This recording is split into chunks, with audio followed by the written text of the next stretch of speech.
about a lot. We've been building it up here. Let's see how they opt to attack it. Waiting here right now. The 5 seconds before it shows that are always the longest. We do see a nice little mix on both sides. We have an H3 coming out as well as a Rapid. That's a very interesting look here. And I'm curious, Pace. Let's just focus in on that for a second here. The combination of both the Rapid and the H3, do you think that's going to be enough to meet a long-range threat?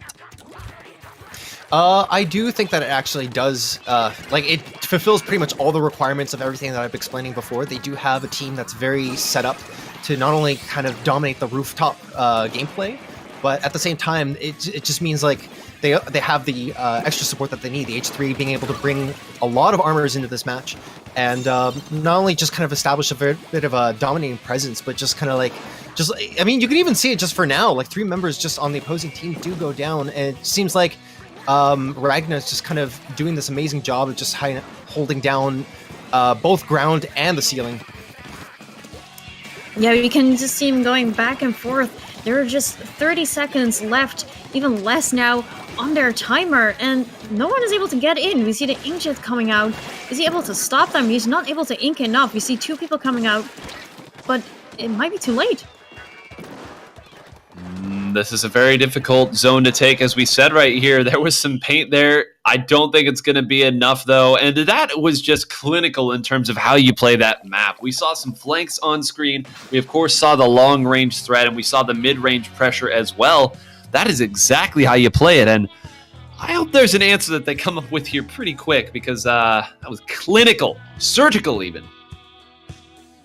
I do have to hand it to Ragna. It seems like they knew what was up. Like when they saw spot zones on Schellendorf, they said, okay, we're basically going to play to the map's strength and focus on that. Not to discredit any of their play, of course. Their aim was just on par. They were at the right place at the right time. They even coordinated their specials. So good all-around play coming in from Ragna. However, I do think that Blackline is going to have to focus a little bit more. It seems like they had a very aggressive comp in the first game. They might have to shake things up a little bit and have an answer coming in from to play against Ragna's very kind of stable sort of team comp, really. Rose, what do you think would be a good answer to actually combat this sort of like very strategic play style coming in from Ragna? Well, we do see there's a different mode coming up, which is tower control on Black Belly's skate park, and I think we have spoken quite a bit about Black Belly's skate park, so I assume we're going to be seeing some different weapons here. What we saw last time, we saw the Rapid Blaster coming out, which was a great pick, I feel like, and that might actually be, they might not have actually be able to change much, because, it worked for them, but I don't know what Blackline's gonna do. This is, I think, one of the only maps where I have seen top teams stack Tenta missiles, and we're seeing now some Tenta missiles come out from one side here, and that's partially because it's so strong when it's pushing down that half pipe. You know where everyone's going to be, and you can very quickly fire them, and it's less committal than a Stingray in that position. So we will see now here. Kase is going to need to come up really big, does so early, getting a couple picks, very nice. And the road is actually open for them if they're able to move back, and unfortunately going to get a trade there. That's going to slow down their momentum, but that's a good opening here after what was a pretty dominating last game. Yeah, great play coming in from Blackline. It seems like in their early play, just the Clash Neo was just doing a fantastic job. And honestly, can I just talk for a second about how Clash Neo actually does do fairly well on this map, considering there's so many edges and walls and things that you can just kind of use to take cover and take shots around. The Clash performs very well, but also just kind of also dominating with the snipes on top mid and trying to pick off any members of Ragna, thus solidifying an extra strong push here. Yeah, this map is just such a big difference. They're making a big push, and like you were saying, the Clash Blaster can work so well, also since the Clash can run the Stingray. Yeah, it's just perfect. And we see Yusa here using the sniper in the beginning of the game, some really nice snipes here. And as long as if you are a charger and you can get on the middle of the tower, you just have the perfect spot. You just have to, take an aim and get some shots in. Pressure still not gone. Jaina finally getting punished here. I think that now finally the threat is gone. But that was a really great opening. Everything really went the way that they wanted it to in that situation. They got the picks. They put a Stingray up. They got another special up there as well.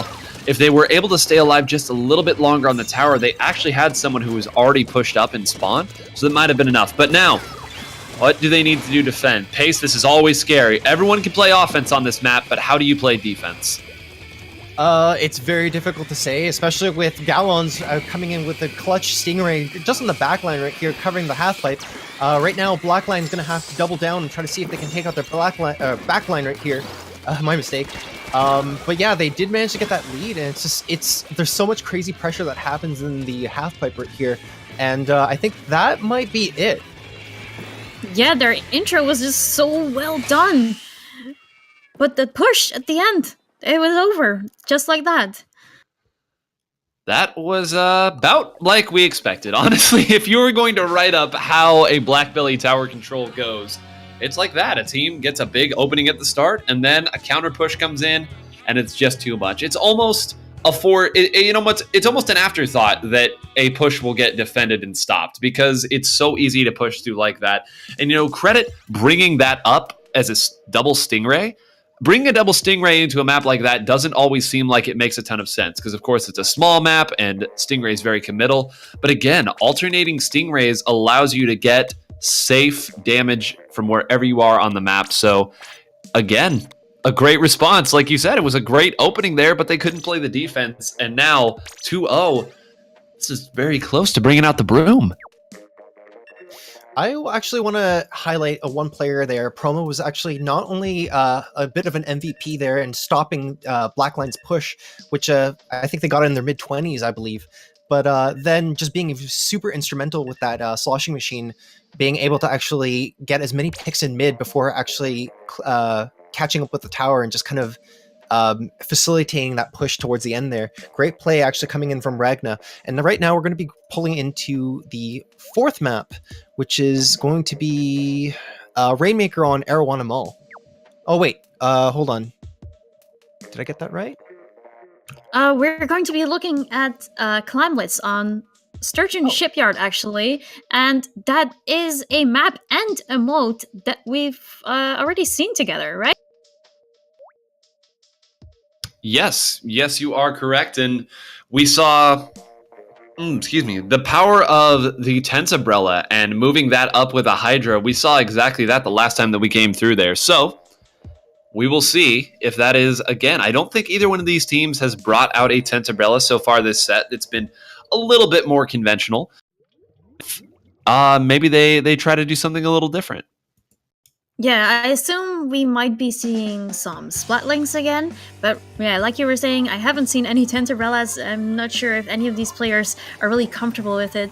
And like I was saying, we see the Deco coming out with the bubbles, which work just so great on Clamblets. And not only that, you nailed it right on the head there with the Splatling. I think it was a fantastic choice on this map. But I also am very interested to see how Promo is able to utilize the sloshing machine, bringing it again into this game, working so well. However, gets splatted by Janna right here, coming up super huge for the for Blackline right now. It's just a matter of them holding down mid and trying to see how many claims they can get before they actually go in for a push. Promo's the only one left right now, and this is going to be a very difficult push to stop right here. Woohoo! There you go. You want some Splatling play. Yuza getting a huge double up there that's going to open up everything for them.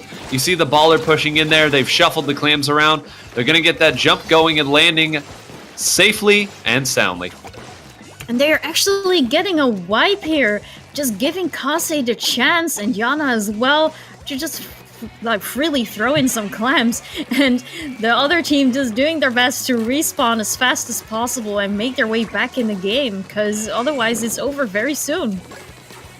It seems like there may have been a couple of blunders coming in on Ragna, but now they're actually holding down their court a bit, trying to see if they can battle and try to gain position a bit of the mid line right here. And then as soon as they actually have that, it's just a matter of trying to see how many clams they can actually get before they can go for a counter push right here. Jana again sitting here on this right side, and whoa, they're putting a lot of resources to try to deal with Jana. I thought that Jana was about to break that game wide open there, but good on Gallons for not letting that one get totally out of hand and continuing to get punishes as well. But whenever you have a moment like that where you put 3 people on 1 and that person is still very much alive and kicking, that can be really, really scary. Yeah, they really have to throw in some clams right now, because I was just thinking that just a little bit of the timer left. Chroma getting a really nice shot there with the machine, making sure the rest of the team is able to throw some clams in and taking the lead right there. Such a nice super jump here with the power clam. It seems like the Ragna actually did go all in for that push. I'm not sure how that's going to work out in their favor, since right now Blackline's going to have free reign to actually take control of mid. Yuza does have the bubbles at the ready, along with the Kenzo dualies having the baller for the push. It seems like all the cards are in their favor for a possible push right here, and now it's just going to be up to Ragna to see if they can actually defend against this. The clash going down a little bit early there. I was about to say went bad, but if you can follow that up with a triple, that's a great look. They're going to be able to get their jump in right now, dancing around here just to make sure that there's a good angle for it, and they do. Can they follow up? They have the clams to get very close to the lead right now. Who has them? Yuza? Kase? Kase has enough right here, and there you go. That play was just so nice. Instead of throwing more clams in a panic, he was able to pop the bubble right there, get a splat, and then just able to throw more clams in. It seems like this game has been going really, really back and forth right now. Ragna's going to have to be a little bit more careful with their push right here and try to take out as many players as they can and collect the clams. I've not really seen them collecting that many clams right now. They do have 15, so everything seems to be working in their favor right now. Galon's pushing in that power clam and taking out 3 members of Blackline, so this is going to be looking very strong for them. However, they still have quite a few clams to throw in before they actually manage to get the lead. Yeah, and they were just playing so well. Oh, and they actually got the lead. I was thinking, like, oh, there's no one there. We saw the 2Me command on the screen because he had no clams left. It's like, guys, just jump to me because, I'm free. Pass me some balls.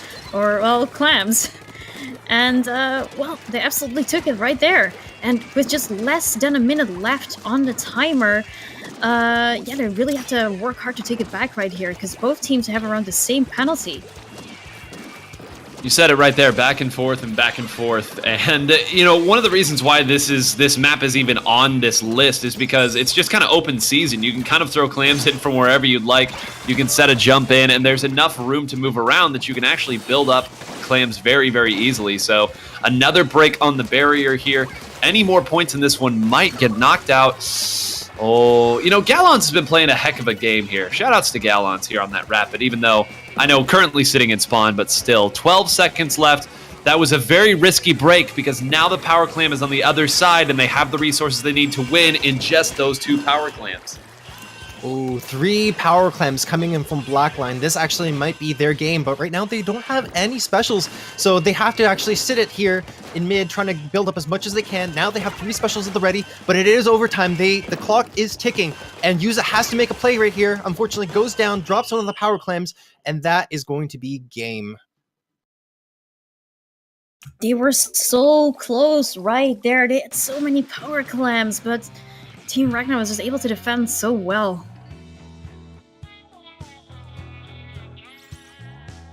That is how it goes sometimes. I mean, wow, to have 3 power clams at the very end and still not to be able to go through. There is that 20-second timer, but I was very nervous. I liked the look that Ragna gave them because it was this idea